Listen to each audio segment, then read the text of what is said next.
Well, great. Well, it's awesome to see everybody here this month. I'm going to start, as always, with my little spiel about what MXG is. Maine Accelerates Growth is a statewide network of organizations and individuals that support entrepreneurs and innovators to scale in Maine and beyond. We believe that a vibrant, inclusive innovation and entrepreneurial ecosystem will result in a more abundant, equitable, and sustainable economy and make Maine a great place to live, work, and play. We work together to share expertise, seek best practices, and to address systems gaps. We promote the successes of Maine startups and entrepreneur support organizations and collaborate to attract talent and inspire innovation. Okay, great. Well, to get started, I'd love for anybody who's either new to this group or hasn't been in a while, maybe just a very quick introduction, just name and what organization you're affiliated with would be great. So feel free to just raise your hand or come off mute. Yeah, just go ahead. Who wants I'm to going to kick go us off? first. Yeah, go ahead. My name is Dave Patterson.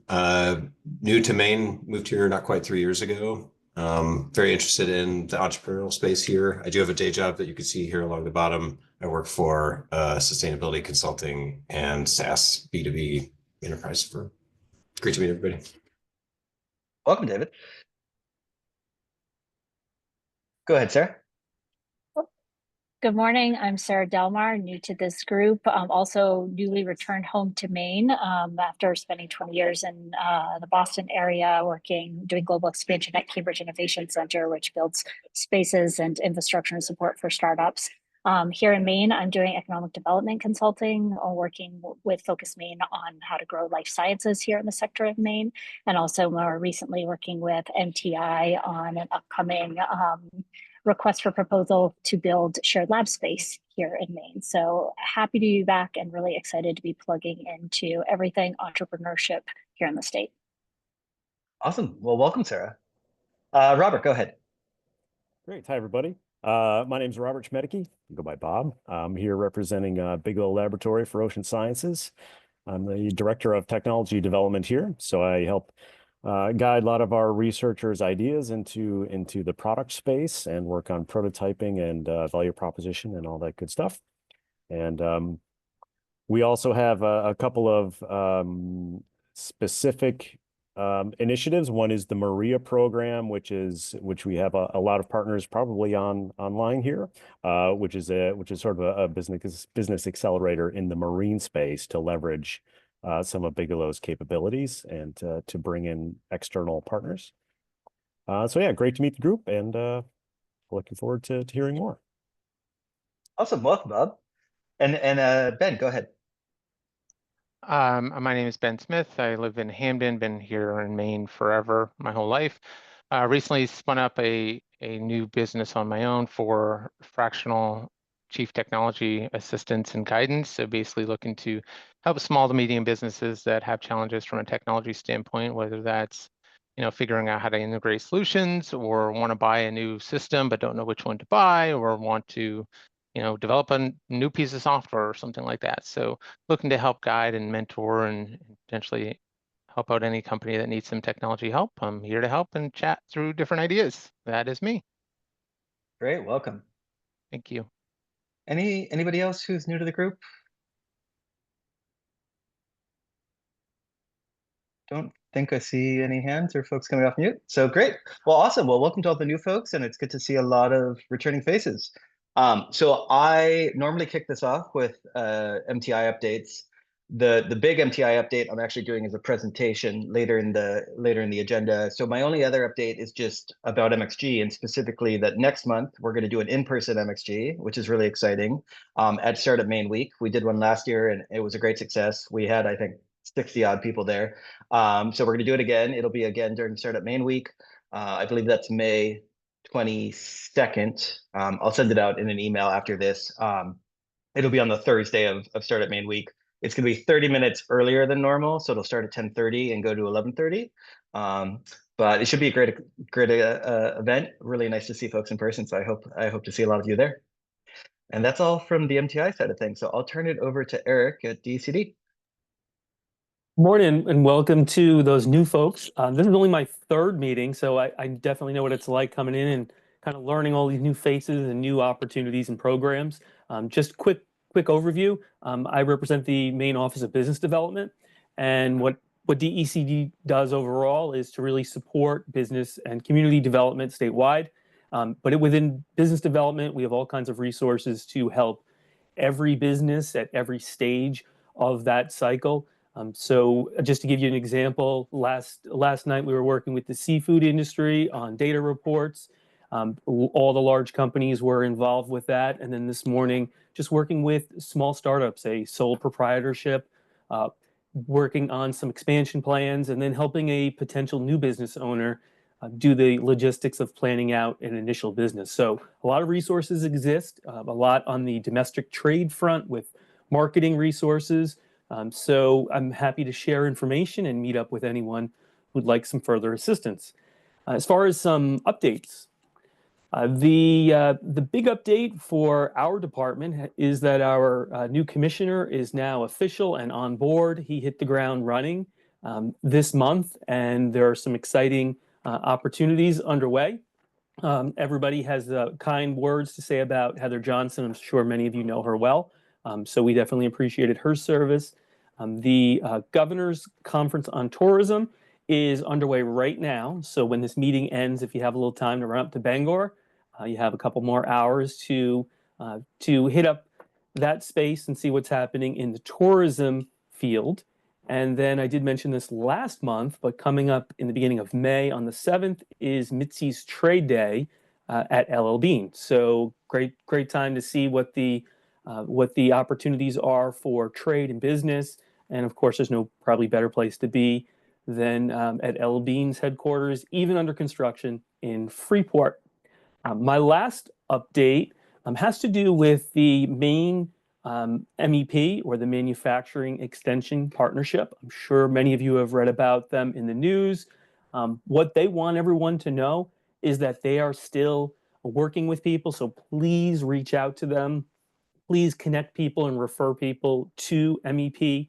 They definitely want to continue work helping manufacturers throughout the state, and just keep plugging them in their opportunities.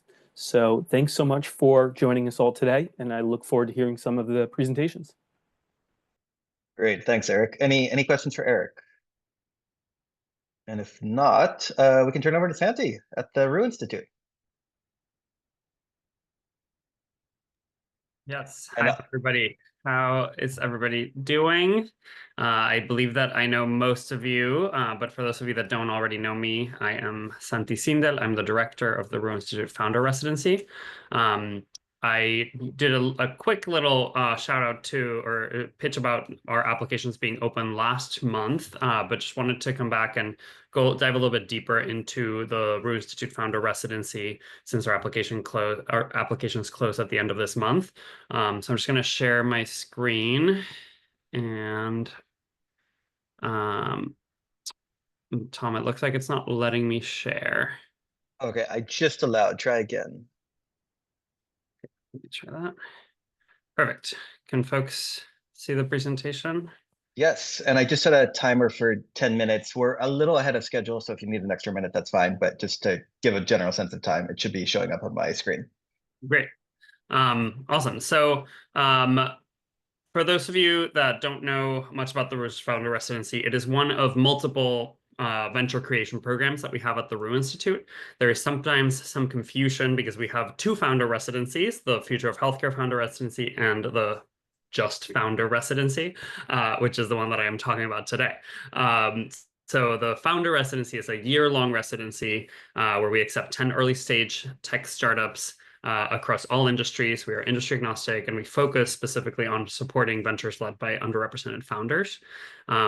This is an impact program, and it's different from our other programs because it does not take any equity, and it does not charge for founders to participate. So really, this is a fully free program to support all kinds of founders, but really excited to see applications from underrepresented founders. Diving a little bit deeper into the types of companies that we work with. So ideally looking for folks. These are all kind of what the ideal candidate looks like, but none of these are really deal breakers. And we always kind of, have some flexibility for teams, that don't fall exactly inside these parameters. But generally speaking, we like seeing applications from underrepresented backgrounds. We like seeing applications that have some sort of tech-based solution or new innovation. So this can be something that is clearly a technological solution, like a software platform. But it can also be, we put new innovation there because it can also be something that is maybe not what a traditional technology company might look like. So some examples, we have currently in our cohort two companies that are working with seaweed, and they are basically turning seaweed into a new product. One of them is Dirigo Sea Farms. She is taking kelp and turning it into a bioplastic, but she's doing it in a way that has not been done before, that is, does not include any sort of other plastic. It's purely made out of kelp. So that's a new innovation that didn't exist before, and a new material that she's creating. So that can still be a good fit for this program. We look for highly scalable ventures. So generally speaking, we are not focused on supporting lifestyle businesses, somebody trying to, commercialize their salsa, or somebody trying to provide a consulting services. We're really focused on highly scalable ventures that could grow, scale, and be potentially good fits for venture capital funding. So that's kind of a differentiation there. And in terms of how far along companies are in their journey, we like to see companies that are post-idea but pre-product market fit is how we like to describe it. So you have to come in with really a concept already built. So we like to see either a late-stage prototype or an MVP that is getting ready to launch or has already launched in the market, but where you're still trying to really figure out that product market fit before you are able to fully scale. And finally, we like seeing companies that are aligned with the Roux expertise. So that includes climate, AI, data science, data analytics, advanced manufacturing, national security, or life sciences, among a few other things. Again, these are not deal breakers. We just kind of give extra points for companies that we can be extra helpful to, but we have plenty of companies that don't fit necessarily into these industries or into every single one of these buckets. In terms of the benefits that startups receive when they participate in our program, they get free office space at the Roux Institute. So it is a year-long residency where you get to work out of our space. We're really trying to build a community where we have startups working out of our space, we have graduate students, we have faculty and researchers, and we also have a lot of partners working out of the space. So it is an in-person residency because we want to create that community where all of the different players working out of the space can find synergies amongst each other and benefit one another. So for instance, the Maine Venture Fund works out of our space. So that means that one of our startups can, get to know Joe and Nina better by running into them in our hallways. So that's kind of the types of synergies we're trying to create. We have an educational curriculum that has a ton of different kinds of programming that I'll go into a little bit later. We have mentorship, coaching, and access to Northeastern University's network. So we pair every founder with a few mentors that they get to work with on a regular basis. We have coaches, both executive coaches and leadership coaches that work with our founders on developing their personal skills as leaders. And Northeastern has a network of 14 campuses across the globe, including London, Miami, Seattle, Oakland. So we are able to tap into that network to make connections for our startups and make sure that they can get access to better mentorship, potential customers, et cetera. We also have a lot of discounts and perks from partners, over $300,000 in credits, things like AWS credits, Google Cloud credits, access to HubSpot or Carta, et cetera. And finally, we have legal design and business resources. So we have 3 team members on our team whose entire job is really to support the startups. We have a legal fellow, a designer, and a business analyst. And they are really an extra set of hands to work with our startups to help them with any legal questions they have, potentially help them put together design resources, maybe like a 1-pager or a sticker that you're going to take to a conference, or do business analysis on your data, put together 10 SOM analysis, et cetera. So these are really like extra hands to help the startups get to where they need to get to. In addition to that, we also have law firm partners that provide pro bono hours to all of our startups, since that is quite an expensive cost for startups. Some of the impact from our startups, we have 35, we've worked with 35 startups through this program. They've raised over $41 million, and 92% of them are still operating or have been acquired. They've created a ton of jobs. So we're recruiting for the 6th cohort currently, and there's already been some great wins before that.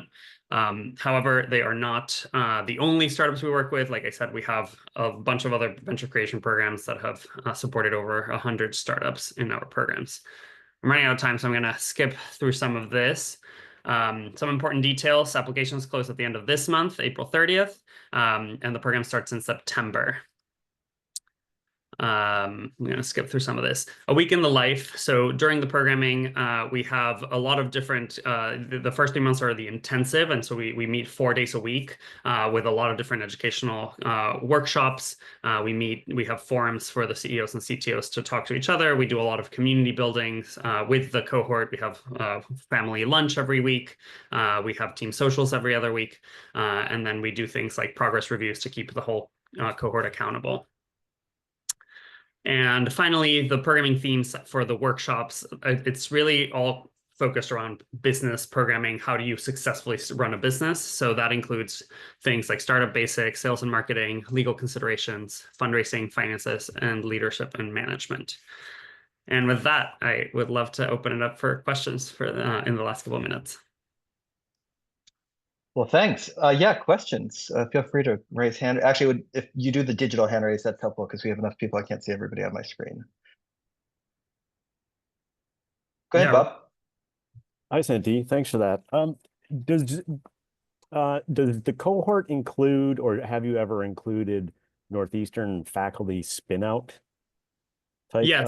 So, we're focused on supporting startups regardless of previous Northeastern affiliation.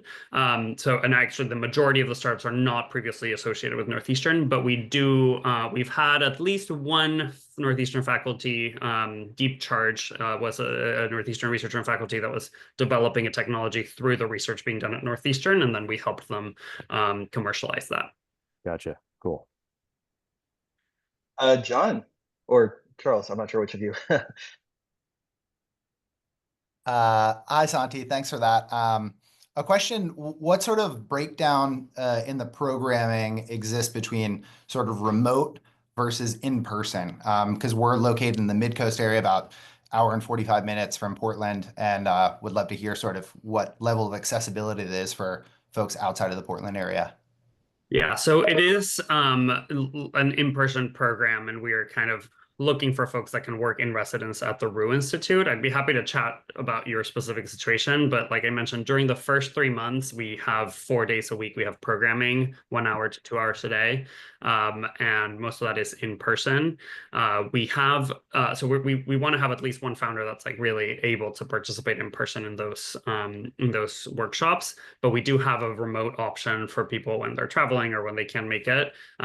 And after the first 3 months, we only meet once a week or every other week, sorry. So it's a lot less intense at that point.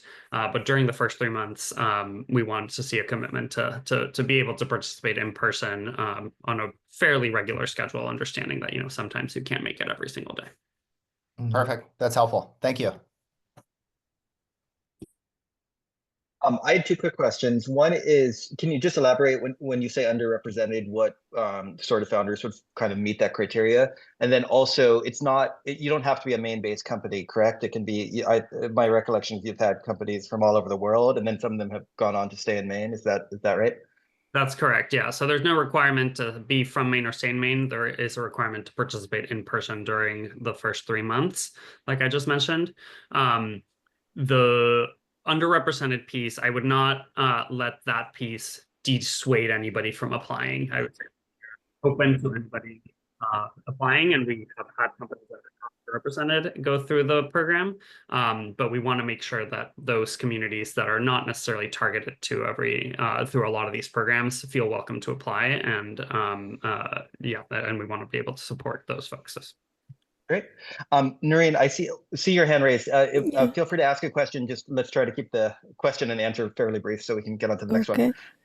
Yeah, I just wanted to know, so do cohort members live on campus, and do they get all their like living expenses paid?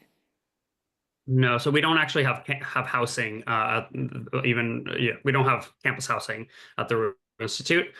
So cohort members are in charge of finding their own housing. We are exploring the possibility of being able to potentially provide maybe discounted housing in some of the student apartments that we have, but those are not even on campus. It's just regular apartments around the city. But currently, there's no stipend or grant or housing help provided. Okay, thank you. Well, great. Well, we'll send out the presentation after the meeting through the MXG network, and then also Santi, if you want to put your contact info in the chat, then if folks have more questions, they can reach out. And thank you so much. Thank you. Okay, great. Let's turn over to the Seascale team. All right, excellent. We'll do screen share. Bear with us. We're a bit low tech. And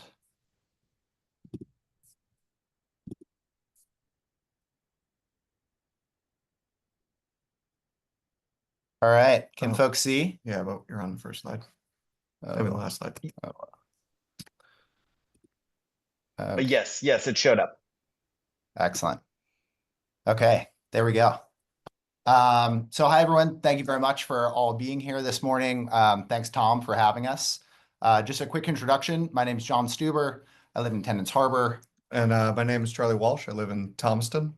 And we're here today to tell you about our company, Seascale, which we founded in September 2024. Our mission is to help commercial fishermen diversify their businesses through shellfish aquaculture. So as you folks all know, it's not only the lobsters that are iconic here in Maine, but the folks who have built their livelihoods around harvesting them from the ocean. More than just being the embodiment of Maine's heritage fisheries, lobstermen and the industries built to support commercial fishing have been the drivers of middle-class wealth within Maine's coastal communities. But throughout history, they weren't just lobstermen. In the past, Maine's commercial fishermen harvested a variety of species like shrimp, herring, groundfish. But as stocks have declined, many have come to rely on lobstering as their sole source of income. And the lobster fishery is currently in flux. Recently released data shows nearly an 11% drop in annual landings from 2023 to 2024. Although aquaculture has been promoted as a diversification strategy among Maine's commercial fishing fleet, adoption has not been widespread. Aquaculture requires substantial investment in equipment or boat modifications and time spent navigating a complex application process. In some cases, there's also been significant pushback from homeowners on the coast and fishermen about aquaculture leases, creating tension that's difficult to bear in small communities. And considering all these factors, as the aquaculture industry continues to rapidly expand in Maine, lobstermen are being left behind in the process. And somehow, we're crazy enough to believe that we're the right people to help solve this problem. I've been working as a commercial fisherman for the past 5 years, and prior to that, spent 10 years as a co-founder and director of an international community development organization. And I've spent the last 10 years scaling innovative aquaculture projects in Maine. At Seascale, we believe that if Maine's coastal communities are going to be resilient in a changing world, it's going to be through fishermen and not around them. Seascale is creating new possibilities for every commercial fishing vessel in Maine to have predictable income in the face of uncertainty. We have an opportunity to combine the strengths of both industries to forge a system that encourages collaboration and innovation. These were the guiding principles in creating our first product. The Maine scallop pot. It looks like a lobster trap. You haul it, set it like a lobster trap, but it's purpose-built for growing scallops on bottom. You already know how many of them fit on the back of your boat or stack 6 high in your trailer. It requires no reorganization of the boat and minimal training for the crew to use. It provides the flexibility and speed of fishing gear and the dependability and consistency of aquaculture in the same package. Maine's current aquaculture lease system offers exclusive use of sections of the ocean for sea farms, and many fishermen have perceived this as privatizing usable fishing grounds. However, we're proposing a new regulatory framework for mobile aquaculture gear. It's based on a gear standard and a licensing model, just like the lobster fishery. where there are specifications for the type and number of traps that can be deployed with each license. Lobster traps are moved seasonally to maximize their catch throughout the year, typically set in shallow water closer to the shore during the summer and moved further offshore heading into the fall and winter. Maine scallop pots can be moved into these areas where fishing activity is decreased seasonally without monopolizing the access to that area through an aquaculture lease. This is not only focuses on deconfliction between the industries, but it takes advantage of seasonally underutilized areas in an increasingly competitive marine spatial environment. Unlike other aquaculture operations, which focus on achieving profitability through large-scale, labor-intensive farming methods, Seascale's farming principles focus on a low-touch, low-labor cost system, requiring scallops only to be handled once every 4 months. It's not meant to be a primary focus of someone's business, but rather a diversification strategy. We like to think about it as an ocean index fund for fishing businesses that are already capitalized. We spent a lot of time focused on the bioeconomic modeling for our customers, and there are multiple pathways to use Maine scallop pots. Shorten your return on investment through partner farming, or maximize profits through pursuing the high-value shock deductor market. While our initial target market was the more than 5,000 commercial lobster license holders in the state of Maine, there's been tremendous demand for our product from aquaculture farms producing oysters, scallops, and urchins. The gear is designed for any boat with a hauler on board, and we quickly realized that Seascale's products and services are applicable for a much broader market throughout the US and beyond. The commercial infrastructure is already in place for our products to scale rapidly. Our mission is to build resilience in the working waterfront and the entire land-based supply chain that supports it. Because of this, we have no interest in becoming a manufacturer ourselves and competing with the same businesses we strive to support. We view Seascale's path forward as a leader in innovative gear, husbandry practices for a low-touch distributed sea farming method. And our plan is to create the standard playbook for this type of husbandry practice, prove the efficacy for new species and geographic regions, and then use licensing agreements to bring new products to market. Seascale's development has come a long way since we created an LLC in August of 2024. After multiple iterations, we filed a provisional patent on the Maine scallop pot design, debuted the company, an initial product at Maine Fishermen's Forum, directly engaging with hundreds of potential customers. And our first run of 100 Maine scallop pot kits are being manufactured by Brooks Trap Mill and will arrive this week for final assembly. Nearly half those scallop pots have already been claimed by our early adopter customers, and another 25% will be used to start testing in a pilot program with commercial fishermen in St. George. We participated in the GMRI Blue Tech Boost Incubator, have received support through MTI and the Merck program, and have our Range 1 funding application under review. And we currently in the Dirigo Labs Accelerator program and are a business incubator of the Maine Aquaculture Innovation Center. We're incredibly grateful for their support. John will be putting our contact information into the chat, and thank you so much for your time. We'd be happy to answer any questions you have about what we're trying to achieve. Tom, you're on mute. You're on mute, Tom. Sorry, I said thanks. And I was just curious if there's any, if you have any asks from this group or any kind of imminent needs where this group of folks might be able to help you out. Yeah, I think that for this next stage in our development, we're really in search of some patient capital options and folks that are, as we're in this stage of doing the development and the policy development piece, I think that we're going to need some access to funds that don't necessarily have a immediate quick return. Yeah, a lot of the focus of the company is being able to have an impact in terms of resilience within coastal communities as the environment is continuing to change, as the economics of working on the water continues to change, and so whereas we're very interested in growing and making money, there's like more interest than just making money. We live within these communities. We see every single day the impact that the working waterfront has on the entire economy around us, and we really think it's important to build new pathways to have structure and resilience within the working waterfront. Can I Great. pipe up? Oh, I see Brian. Yeah, why don't Brian and then Marty? Yeah, thanks, guys. Great presentation. Just curious, how important the policy changes are to your overall ability to do what you're envisioning doing. It seems I always, that can be challenging, and I'd be interested in how important is that to get the policy change, and what are you currently doing to make sure that you're able to achieve that? Thanks. Well, I think that we're initially operating on the assumption that there was just the primary market for this as lobstermen and commercial fishermen. But through debuting the product at Fishermen's Forum, we saw a tremendous amount of interest from the aquaculture community. So folks that already have existing aquaculture leases see the sort of usability, form factor, ergonomics around the design of our product is a huge boon for their productivity and ease of use.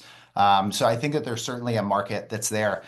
In terms of building, heading towards that new policy and regulatory change, we're just starting to build we've just sort of made the company public in February, but we've been building that advocacy with members of the state Senate and state legislature, advocacy groups within the sort of commercial fishing space and the aquaculture space here in Maine. And we've seen that there's really a tremendous amount of bipartisan support for the issue.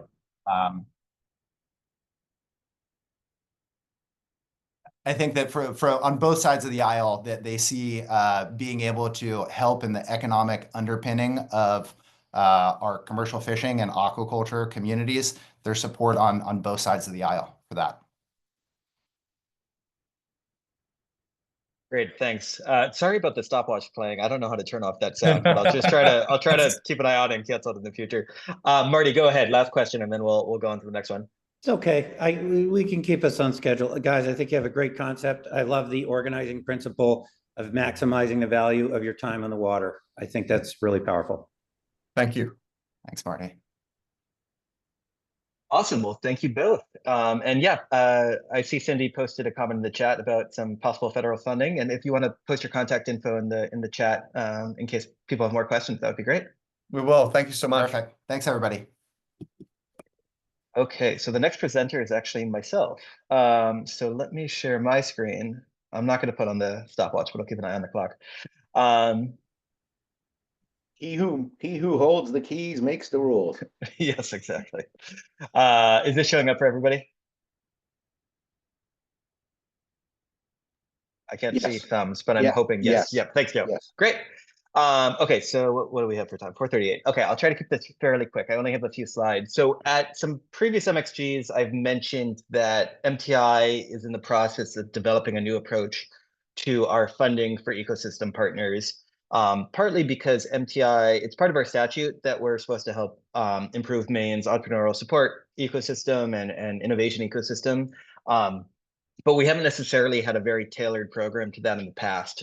So there's been a desire by the team at MTI to be a little more intentional about how we fund our ecosystem partners. So what that's going to look like moving forward is a new biannual competition for innovation ecosystem support organizations. Also to clarify, biannual, that's twice a year, not every other year. Can have two different meanings. So competition for innovation ecosystem support organizations. So you'll see 2025 pilot competition. So we're going to basically do one this year, see how it goes, get a lot of feedback, and then probably iterate moving forward based on our experience. And what that iteration might look like is we might be a little more specific in terms of sector or in terms of what sort of programs we're looking to support. But this first one is going to be fairly broad, and I'll talk through the criteria. But key things to know are applicants may apply for up to $500,000 in funding from MTI. You're certainly not required to go for the full $500,000, but that's the maximum that folks may apply for. You will need to demonstrate a minimum of one-to-one match for any request, which basically means that if you're asking for the full $500,000 from MTI, you'd have to put forth a project proposal of up to $1 million. Also based on previous competitions that MTI has run that have been very oversubscribed with lots of great proposals. Sometimes what MTI will do is approve something, but not for the full amount requested. So as part of your project proposal, you'll want to kind of speak to, would you be able to do some version of your project or find other funds if MTI were only to approve part of the funding. But like I said, so really what we're looking, the intent of this is for ecosystem partners who are aligned with MTI's mission, who are supporting innovation-driven enterprises like Seascale or any of the organizations we heard today, who are either running programs that need additional funding to scale up or are looking to launch a new program. So we're not exclusive to new programs, but if you're applying for funding for an existing program, you'll want to kind of demonstrate how this funding will help you scale that program up. But yeah, key criteria. So aligned with MTI's mission. So that's really, a focus on innovation-driven enterprises, as we call them. So highly scalable within MTI's 7 tech sectors that can either be, running a program like an incubator, an accelerator, or something like that, or it could be, other forms of support, assistance that clearly, have a positive impact on the overall kind of innovation economy. Again, trying to keep the actual eligibility criteria fairly broad to see what sort of requests we get, and then kind of score the strongest ones. We're looking to see applicant has a track record of impact backed by supporting evidence and data. So, if you've been operating in Maine for a while, what sort of kind of data have you collected supporting that you're creating impact in the state? If you are a newer organization, whatever impact you're able to demonstrate, plus ideally you can kind of benchmark against organizations elsewhere and show how they've been successful and how you're hoping to use that model. Strong team, satisfactory experience, expertise, and financial acumen. Just really wanting to feel confident that the team has what it takes to administer the program that they're proposing.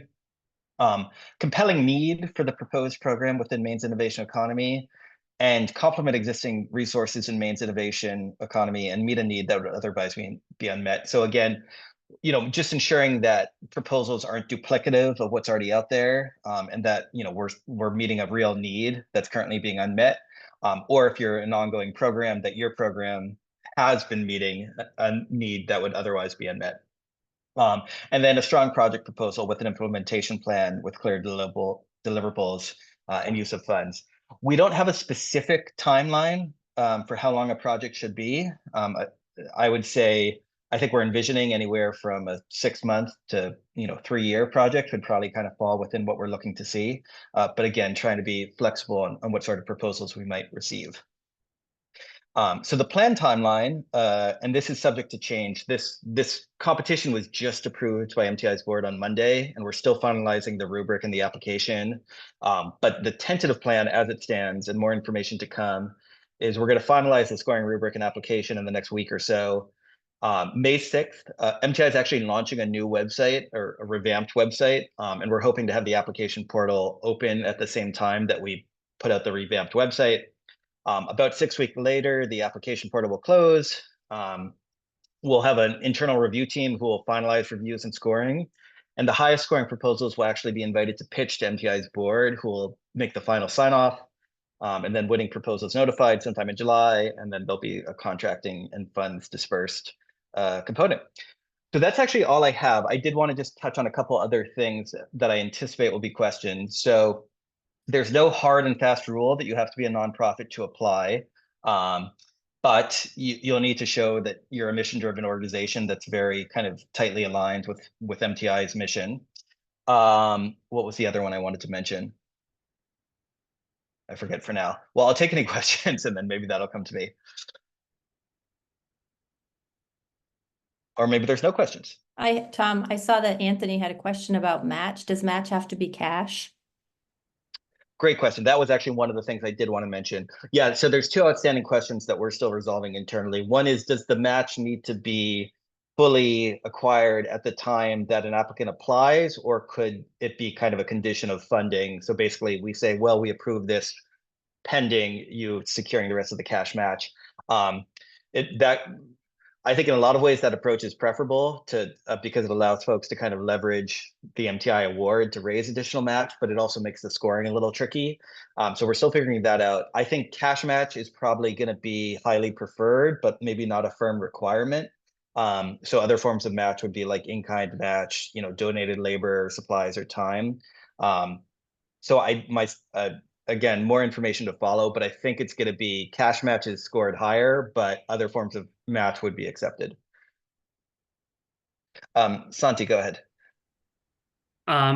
So just building on that piece, can you expand on what counts towards the match? Like if we have, for my program, for example, we're already funded. Like if we have funding that we're already putting towards that program, does that count towards the match? Does it need to be like money that we haven't received, or if we, are looking at sponsorships, does the sponsorship need to come before you approve the program? Like we need to already have it in hand, or after? Yes. Does that make sense? Yeah, so I think the best way to think about the match requirement is cost share. So if you're putting forth a project proposal and saying over the next 6 months we're going to run a new founder residency program with a different sector focus, let's say, and it's going to cost $1 million. MTI would basically be able to say, okay, we can provide up to half of that in the form of the 500,000, and our expectation is you're paying for the other half from another source. That which could include, existing sources of funding that you already have secured. I imagine that if you're able to demonstrate that you're going to be securing additional funding, that might be something that weighs favorably in the review. But it could be existing funding sources as long as it's going towards the proposed project, if that makes sense. Got it. Yeah. Thank you. Go ahead, Marty. Is this entirely new, or is there an example of this in the past that we could reference? So this that's a great question. I'm glad you brought that up. So folks might recall the Prime ecosystem competition that took place probably 2022, I want to say, which was basically American Rescue Plan funding that came to the state of Maine that we were asked to deploy, and we put part of it out towards ecosystem organizations. That was definitely part of the inspiration for this, and folks can use that to look at kind of some of what we funded. I will say it's different in that one had a very specific limitation that it had to be organizations that were negatively impacted by the pandemic, and that led to us maybe funding some organizations that might hypothetically not be a fit under this one, but also excluding a number of organizations that probably would be a fit for, they weren't able to meet that criteria. But the general premise of kind of having a competition for ecosystem or organizations was similar to Prime Ecosystem. Joe, go ahead, and then I think I want to make sure we leave time for Lisa. So Joe, last question. Joe Meg, me? Yeah, Joe Meg, sorry. Yeah. Okay. Oh, sorry. Yeah, Tom. So if I was just having a meeting with somebody, an organization this morning, about this. So you would not now go to the website and put in an ecosystem inquiry, or would you? No, don't. Yes, great question. No, we have, so Joe's referencing, we historically had some ecosystem funding available through some other sources. That's paused while we kind of launched this program up. So I would encourage them to wait a couple weeks. I mean, it literally might be as soon as next week that we put out a press release and start actually having something on the website. But I would hold off until that gets launched. Yeah, Brian Walker, this is what I was talking about. So thanks. Cool. Awesome. This sounds cool, Tom. 2 times a year. It'll be 2 times a year starting in 2026. And that's so hypothetically organizations that are funded in 2025 are it's going to be probably hard to go back and fund 2026. I imagine we're going to try to fund some new organizations, but down the line, they might be able to come back again for competitions. It might just not be the next fine year. Point. If you miss this deadline, there'll be opportunities to apply again. We don't have that firmly. It's not firmly. I think the vision is for these to be run in spring and fall. So I guess the next one would be spring 2026. Don't have a specific date to tell you, but I think it would probably be sometime around February, March 2026. All right, that's critical. Well, I imagine folks have more information. This will be posted on the website. MTI will be distributing it via our newsletter and press releases and stuff. So lots of more information to come, but I just wanted to give a sense of whether or not that this is coming. Just a last thing, Chris posted in the chat, are these federal funds or could federal funds be part of the match? These will be MTI funds from the state of Maine, so not federal funds. So federal funds could be part of the match. Okay, I'm going to leave it there just because I want to make sure Lisa gets some time to present. So I will pass it over to Lisa.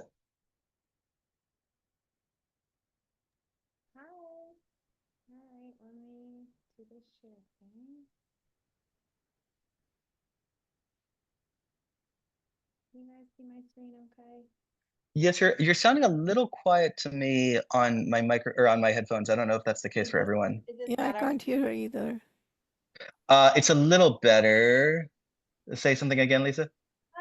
I don't know. I'm sorry. I can try Oh, to. there, that just got better. Yeah, I would All just right. lean in close to the computer. Okay. So, hi everyone. I'm Lisa Liberatore. I am the program manager for Scratchpad Accelerator. We are 10 years old. I see Joe Miggs on the call. He was there 10 years ago when this idea came to fruition, and we're really excited to be able to serve Maine's most promising growth companies. We have been so fortunate to receive funding from MTI, Bangor Savings Bank, and DCED. And we are very grateful to be able to have worked with 5 cohorts. I'm going to tell you more about, and I'm going to kind of speed through this because I know we're behind on time. But we are a small but mighty team. I work with Dr. Jason Harkins. In addition to being the program manager, he is also the executive dean of the Maine Business School and the dean of the Graduate School of Business. And I am an entrepreneur, I'm an investor and an advocate for small businesses. I also have written a book, Power of Transparency, and am a champion of authentic leadership, and am a certified coachability consultant, which is a tool that we use in the accelerator.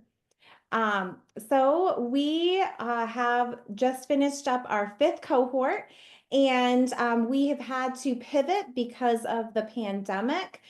We have moved to a virtual model. We do bespoke one-on-one consulting.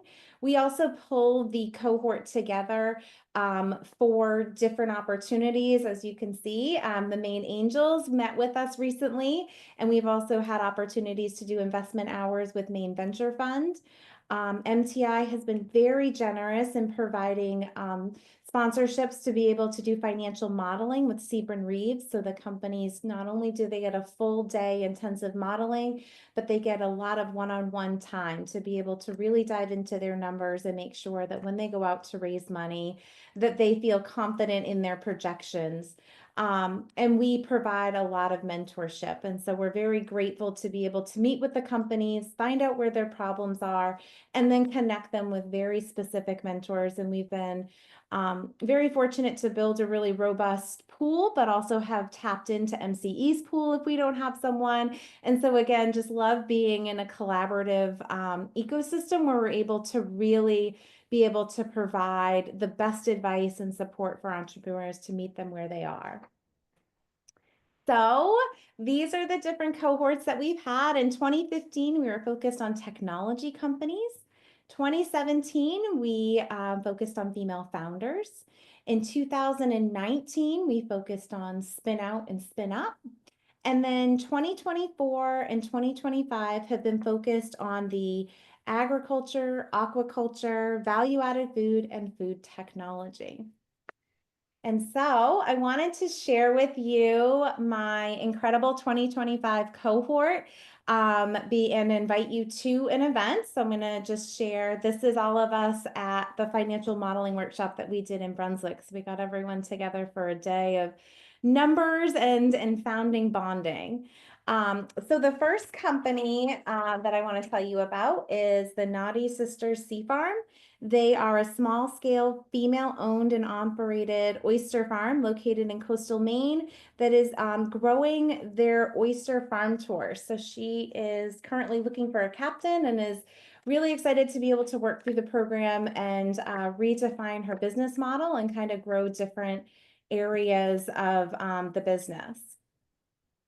So next up is Singing Pastures, and they are an established charcuterie company that sources from their farm and other pasture-based family farms. It is a women-owned company led by Holly Arbuckle and co-founded by John, her husband, a 9th-generation farmer, excuse me.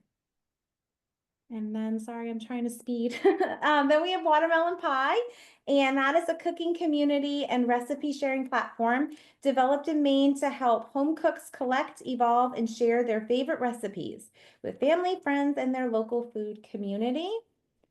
And then last but definitely not least is P3RD Earth. They also were known as Paramount Products, and their mission is simple: revolutionizing packaging and liberating ourselves and our oceans from pollution. By producing packaging with a regenerative start and end of life, they work to create a better world with less litter, fewer landfills, healthier humans, and healthier oceans. So we are, again, so fortunate to be in an incredible ecosystem. Jason saw that there was a hole in the market. We were the first seed accelerator north of Boston 10 years ago, and decided to, create this program. And we're so grateful that there's lots of other programs that these companies can flow in and out of Scratchpad. So we are excited to be part of that ecosystem. And my ask for you is please consider coming to our celebration of entrepreneurship that is happening during the startup week, May 20th from 12 to 1:30. We'll have lunch, networking, and you'll be able to hear from our amazing cohort. So please help us spread the word. Thank you. Thanks, Lisa. That was great. Any questions for Lisa? It's cool to see all the companies that have gone through your various cohorts. I know a lot of them have gone on to be very successful. That was cool. I hadn't seen it broken down like that, but that was great. Any other questions? Lisa, is there a current onboarding or opening or example or something like that that you're pitching? Do you mean for like future cohorts, Marty? Yeah. So we are in the process of raising more funds to do another one. So we're very grateful Bangor Savings Bank has continued their sponsorship. So we have been running every other year. I think some of it depends on the funding. So we had prime funding, which also, again, kind of focused on our area. So we are exploring the future of Scratchpad and are dedicated to continuing to serve the companies. And so just seeing what funding options are out there. All right. Did that answer your question? You said funding 3 times, so I get it. Yeah, we got to figure that piece out, and we are. So we don't have another start date, and that's okay. Well, great. Well, thanks, Lisa, so much for presenting. So just before folks go, so just again, a reminder that next MXG will be in person at Startup Maine Week let me give people the specific date. It'll be Thursday, May 22nd from 10:30 to 11:30. I am looking for 1 to 2 more presenters. So if you or your organization or a great startup that might be interested in pitching, shoot me an email. I put my email in the chat. I'll do it again. One other thing just to note is, so there is a fee to attend Startup Maine Week, but for this event, for MXG, and also for the MTI is doing like a portfolio showcase on the evening on the Wednesday. You're welcome to attend those without purchasing a Startup Maine ticket. I definitely would encourage you to get a ticket for the whole week and go to all the great content. But if you just want to come to MXG, there's no fee to attend. So just to put that out there for folks. But yeah, if you're interested in being a presenter, if you know somebody who might be a great presenter, please do shoot me an email. And I hope to see a lot of you in person in May. Oh, sorry, Joe, did you have something? I was just going to say, I sent you a note in text just now. I don't know if you're still looking for panel ideas at Startup Maine, you and Katie, but okay, happy to pull together a med device one or something if you like.